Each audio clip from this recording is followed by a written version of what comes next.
খুবই এটা ভীষণ ইন্সপায়ারিং। আমি সবসময় বলে এসেছি যে ওনার কাজের প্রতি ডেডিকেশন বা কাজের প্রতি যেই নিষ্ঠা সেটা আসলেই সত্যি আমাদের মতো আর্টিস্টদেরকে ভীষণ ইন্সপায়ার করেন এবং শুধু চলে যাওয়াই না, উনি আসলে পুরো রকস্টারে নিজেকে এমনভাবে ভেঙেছেন বা নিজের প্রতি এমন অ্যাটেনশন দিয়েছেন যে ক্যারেক্টারটাকে যতটুকু মানে বেস্ট করা যায়। তো সব কিছু মিলে সেটা আমাকেও ইন্সপায়ার করেছে যেন মীরা ক্যারেক্টারটাকে আমিও আপনাদের সামনে একদম বেস্ট একটা ক্যারেক্টার উপহার দিতে পারি।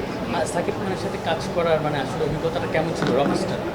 খুবই ভালো ছিল। আবারও আমার কাছে মনে হয় যে শাকিব ভাইয়ের সাথে কাজ করার এক্সপিরিয়েন্স সবসময় দুর্দান্ত হয় এবং এর আগে তাণ্ডবেও কাজ করেছি, যদিও আসলে সেটা কিছু মানে কম দিন ছিল, খুব বেশি দিনের শুটিং ছিল না। এবারে রকস্টারে তো একটা দীর্ঘ সময় ধরে শ্যুট করেছি। সো কাজের এক্সপিরিয়েন্স দুর্দান্ত, সেই সাথে টিমের এফার্ট অ্যান্ড টিম, এই নতুন টিমটার সাথে কাজ করে মানে আমাদের ডিরেক্টর এবং সবার সাথে কাজ করে ভীষণ ভালো লেগেছে।